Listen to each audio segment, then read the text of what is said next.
Habari za muda na wakati kama huu, it's a girl here as Chilk, na leo nimeweza kupata nafasi adhimu kabisa ambayo hii nafasi nikasema hii nafasi siwezi kuichezea. Nimeweza kukutana na kijana ambaye anafanya jambo zuri sana kupitia mitandao ya kijamii. Mimi ndo nimeweza kumfahamu huko na watu wengi wameweza kumfahamu huko, ambaye akifanya kazi ya naweza kusema utumishi wa Mungu, kuweza kuhubiri, si ndio?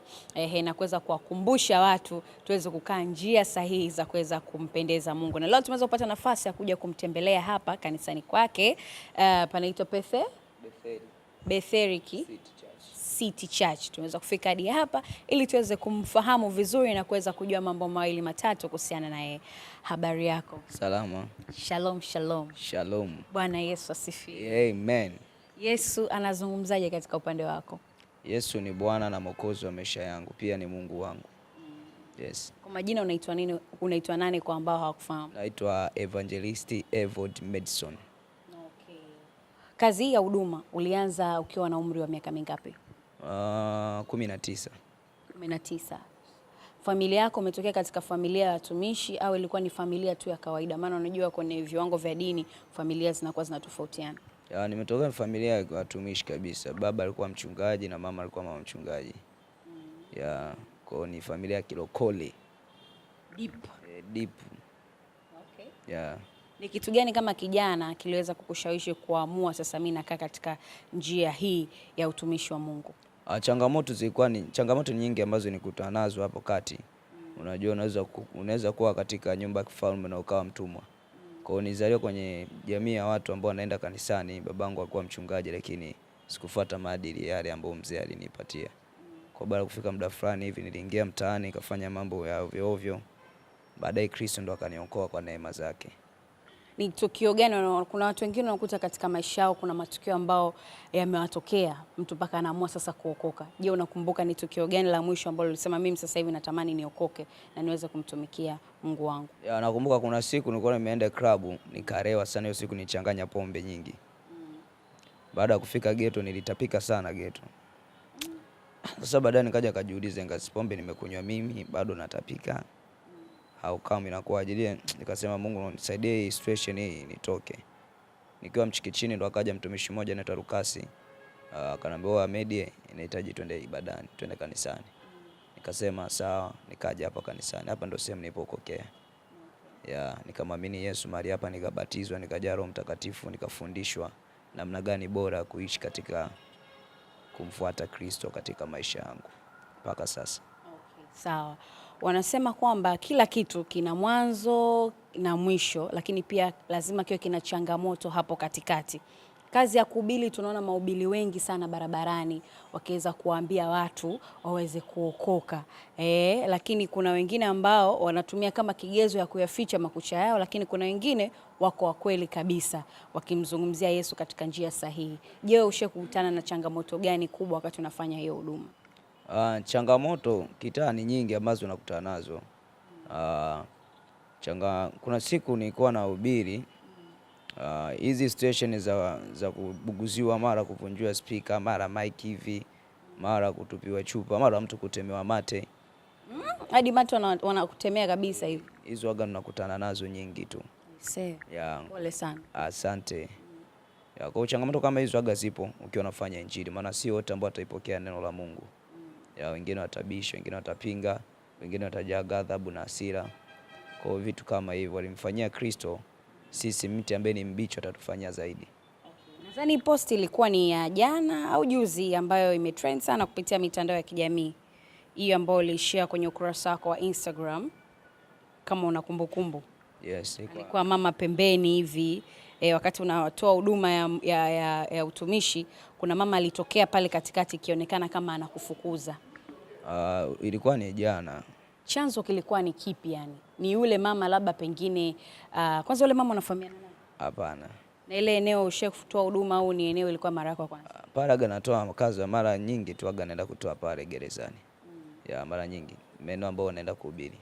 Okay. Ilikuwaje yule mama wakati unahubiri pale akaja akaanza kama kukucrush hivi na kutaka kufukuza kabisa usiwe katika ile eneo? Maana ile tukio limetrend sana na tumeweza kuona baadhi ya wasanii wameweza kama kukutetea kwenye comments, lakini pia na mashabiki zako baada ya wewe kushow ule katika ukurasa wako wa Instagram? Sijajua yeye alikuwa na changamoto gani, maana nilianza muda kidogo pale, nifike nikaanza kuimba pale, ilikuwa ni katikati ya mahubiri na watu wengi walikuwepo pale na si yeye tu. Sasa sijaelewa yeye alipata changamoto gani, kwa madai yake anasema nilikuwa nampigia kelele kwenye biashara yake, lakini alikuwa anajishughulisha na nini mama? Pale nadhani alikuwa anauza kama vile ana duka la rangi hivi, kwa hiyo rangi la design kama ya rangi hizi. Kwa hiyo jinsi alivyotoka mle ndani nikiwa mtaani wanamsikiliza kila mtu, lakini alikuja kwa fujo sana kama kuniataki hivi. Ile sehemu ni sehemu ambapo unakuta kuna kelele na sio kwamba wanaweka sauti kubwa nikiwa nahubiri, hapana, ni sauti tu ya kawaida ambao watu hazira inakuwa inanisikiliza. Kwa jinsi alivyokuja alikuja tofauti. Alianza kutukana kama ukiangalia ile clip. Katoa shiti sana mazani, lakini nikatulia nikakuru. Akawahi mic nilikuwa nao kanyang'anya. Akataka kukimbilia kamera nikaiwahi, so akanifanyia vurugu pale. Nikakuru down nikatulia. Station kama mlivyoiona ndio ilikuwa hivyo. Wakati amekufuata hapo na kukutukana na maneno mengine, pengine labda alikuwa anatumia, labda kuna cheo labda pengine alikuwa nacho labda ndo anakitumia, au ni mfanyabiashara tu? Kama mfanyabiashara tu alikuwa ana kero zake mwenyewe tu binafsi? Yule alikuwa ni mfanyabiashara, yaani mfanyabiashara pale Kariakoo yupo. Yes. Ulipokeaje kwako? Zile kwa sababu ni vitu ambavyo nakutana navyo siku react. Ninazidi kumwombea tu neema Kristo ipate kwa juu yake. Unajua na sisi tulikuwa korofi kama hivyo, lakini Mungu alituokoa. Kwa hiyo nikuzidi tu kuombeana, nikumwombea pia na continue kuombea wote. Wapo wengi wenye issue kama hizo, sio yeye tu.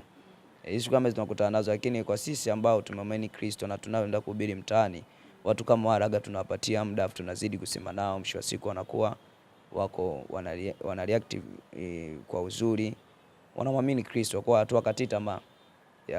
Mitandao ya kijamii imekusaidia vipi katika utumishi wako wa Mungu? Mitandao ya kijamii imenisaidia kupush kazi zangu, hasa katika kumhubiri Kristo. Ni kama hivi nimekuja kwa sababu ya kuniona kwenye mtandao.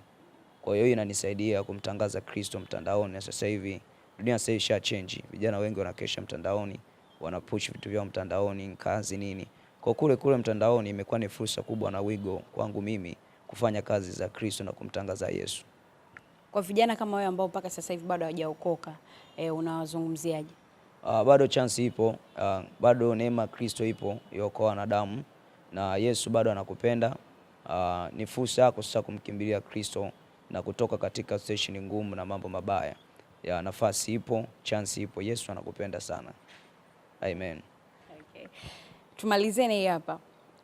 Ulipata muda kupitia comment Instagram baada ile video kuweza kuenda viral? Nipita maana media ni nyingi ambazo zimeshare video, kwa hiyo nilipata time ya kupita na kuangalia reaction za watu ambao walikuwa na comment. Unamfahamu Glady Kifauka, msanii wa comedy? Itakuwa namfahamu kwa kumtazama, lakini kwa jina au nikuonyeshe? Haya, alicomment hapa, maana nataka tumalizie na hiyo hapo.